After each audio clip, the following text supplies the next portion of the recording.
Good morning, everyone. Welcome to the online spoken FTP on Advanced Communication Laboratory. Today we are going to see the experiment on characteristics of gun diode oscillator, experiment number 11, session 1. So this is the test bench for this characteristics of gun diode oscillator. So this test bench includes gun power supply and then gun oscillator, isolator and attenuator, frequency meter, diode detector and cathode ray oscilloscope. So let us see the components one by one. So here the gun power supply. So the gun power supply, which includes power indicator, on off button and a meter which includes the voltage and current knob and the modulating amplitude and the modulating frequency. So we have the knobs to vary the continuous wave and the modulation mode and the output of the power supply, which is given to the gun oscillator. So we can vary, the meter includes the voltage as well as the current. So the upper bound gives the voltage readings, which the unit is voltage V. So the it's specifically mentioned as 0, 5, 10 up to 15 volt. The lower bound gives the milliampere current reading, which includes 0, 250, 500 and 750. So for every voltage reading, we can tune this meter to current and we can specifically see the equivalent current value. So this is a gun power supply. The second one here, it is a gun oscillator, which includes transfer electronic devices. So gun diode is also known as transferred electronic devices. So they are a low noise device at microwave frequency. So it has either N-type gallium arsenide or a P-type gallium arsenide semiconductor sample, which has a periodic fluctuation of current passing through the sample when the terminal voltage difference exceeds a certain threshold value. So immediately next to the gun diode, so we have connected the isolator. So either we can use the isolator or we can match the circulator one port and then it can be used as a isolator. So here I have used a circulator and I have matched shorted one terminal. So third port has been shorted. So immediately next to the isolator I have connected the attenuator. So attenuator in the sense, so it attenuates. So it will reduce the amount of the power level. So without altering any waves. So without defecting the wave signal, it attenuates the incoming signal. So to find the frequency, what frequency the microwave signal has been generated. So to measure the frequency, I have using this frequency meter here. So it is a cylindrical dial-like structure. So here the frequency ranges. So I can adjust the frequency by tuning this dial, rotating this dial. So it ranges from around 8.2 to 12.4 gigahertz range. So immediately next to the frequency meter, I have a diode detector here to detect the incoming microwave signal. It has the diode detector to detect the incoming microwave signal. So the incoming microwave signal has been collected, received here, can be viewed through the CRO, cathode ray oscilloscope. Find the characteristics of the gun diode oscillator. First we need to find the gun bias versus current. So initially we have to set the gun power supply in the continuous wave mode. So here in the gun power supply, we have to tune to the continuous wave mode. So in this meter, we have to tune it to the voltage knob. We have to set for the voltage. So initially the gun bias voltage will be minimal 0. We have to gradually increase it to 1 volt. We have to set for the 1 volt. So while setting this voltage, we have to check for the upper circle which is present over there. So for this 1 volt, respective current value I have to find. So I have to tune this meter to the current. So now the milliamps reading, I have to take it from the lower bound, which is mentioned in the red color at the lower bound. So which is approximately equal to 40 milliamps. And then I am going to transfer once again to the voltage. So now I am going to set this to 2 volts. Respective current value I am going to take, that is 90. So for the gun bias up to 2 volt, the respective current value, it is 90 milliamps. So similarly, I have taken the gun bias for 3 volt, 140, 4 volt, which is going on increasing to 190, and for 5 volt it is 250, and it reaches the maximum. Once again I am successively increasing the gun bias voltage. It reduces, the current value reduces. Okay, so the current value reduces. So if we are increasing the voltage and the current will be increasing linearly, so as mentioned in the model graph, so the current value increases linearly. So after a certain point, once if it reaches the maximum, so if we increase still further, the current value starts decreasing.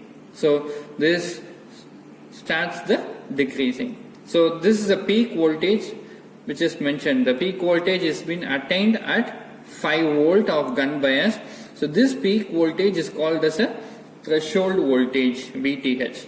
So when the current starts decreasing, so when it starts decreasing, this region is known as a negative resistance region. Negative resistance region. So the voltage, if the voltage increases and the current decreases, so because of this negative differential resistance, and this negative resistance is compensated by the positive resistance of the external resonance circuit. So once I am continuously varying this voltage, so this graph linearly goes reduces and successively it increases. So this point is called as a sustained oscillation or sustained point, or V suffix S. We can take this as sustainable voltage. So this oscillation will take place. So this is how the gun diode oscillator is going to be placed as a continuous source for the microwave oscillation. So it will continuously producing this maximum and reads to the negative resistance and again increases to the peak value. So this is how it is working out. So for this purpose only we have to calculate this voltage versus current characteristics. So if the power supply creates this negative resistance region, then only the power supply is working properly. So if it is forming this negative resistance region, then only the power supply is working in a good manner. So for that purpose only we are checking this gun bias voltage versus current value. So now I am going to tune this continuous wave to the modulating mode. So at which point I have taken the maximum peak voltage, I am going to set up to that maximum peak voltage, and then I am going to change the mode to the modulation. So if I am setting this power supply to the modulation mode, then only I can view the output in the cathode ray oscilloscope CRO. So now we can check in the CRO, which gives the waveform, square waveform, which is present over there for exact that peak voltage 5 volt. I have obtained the square pulse. So here in the square pulse I can measure the amplitude, that is power, and the time period. So amplitude I can measure. The amplitude is nothing but the exposition. So exactly 1. So 1 into the division, that is 0.5 volts. So that is 1 into 0.5, that is 0.5 volt. I can write it down in the tabulation. So then if I want to calculate the time period, so time period is nothing but one cycle, one complete cycle. So time period is nothing but one complete cycle. So this is the amplitude of the wave, and this is the time cycle. So for one positive half cycle and one negative half cycle. So that is giving the one complete cycle or a one period. So this is nothing but one width. Positive half is separate pulse width and negative half is also a pulse width. So in that manner I can calculate the time period here. So time period, to measure the time period, here it comes.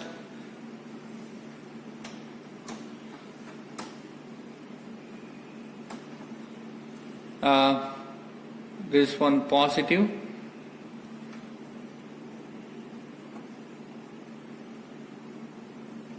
okay. So 1.1, so one half cycle. So complete one half cycle positive and one half cycle negative, that is 1.1 into 1 milliseconds into time division. Here I have to check here, 1.1 into 1 millisecond, that is exactly 1.1 milliseconds. So that I have mentioned in the tabulation. So or I can mention if I have changed the time seconds, it gives 1.1 into 1.1 milliseconds. Okay. So now I am going to find the dipping frequency for this particular wave. So how to find the dipping frequency? By using the frequency meter. So I have to rotate this dial either clockwise or anti-clockwise. There is a two grid lines, guided lines, and the red line which is present in the mid, which gives you a reading, whereas here there is a two grid lines. So the value to be marked in between these two lines, vertical and horizontal overlapping lines. So when the value coincides your waveform, so I will get a slight deflection on the waveform over here.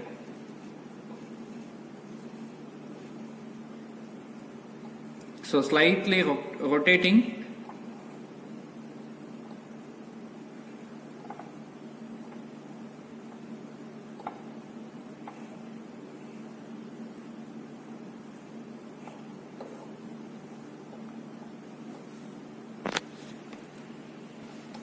So slightly I am rotating, dialing this frequency meter to find the dipping frequency. So here at this point the waveform, square waveform, is dipped lowerwards and then it is increasing. So you can view this simultaneously.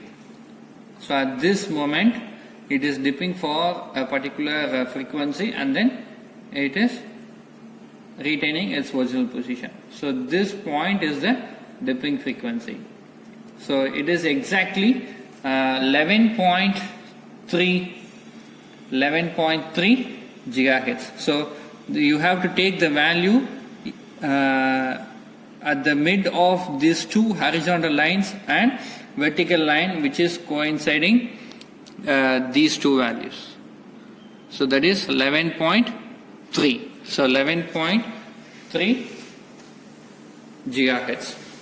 So this is the dipping frequency. So we have calculated the gun bias voltage versus current, and then we have plotted the graph for this voltage versus current, and then we have measured the power and the time period, and we have find out the dipping frequency. So this is the characteristics of the gun diode oscillator. Thank you.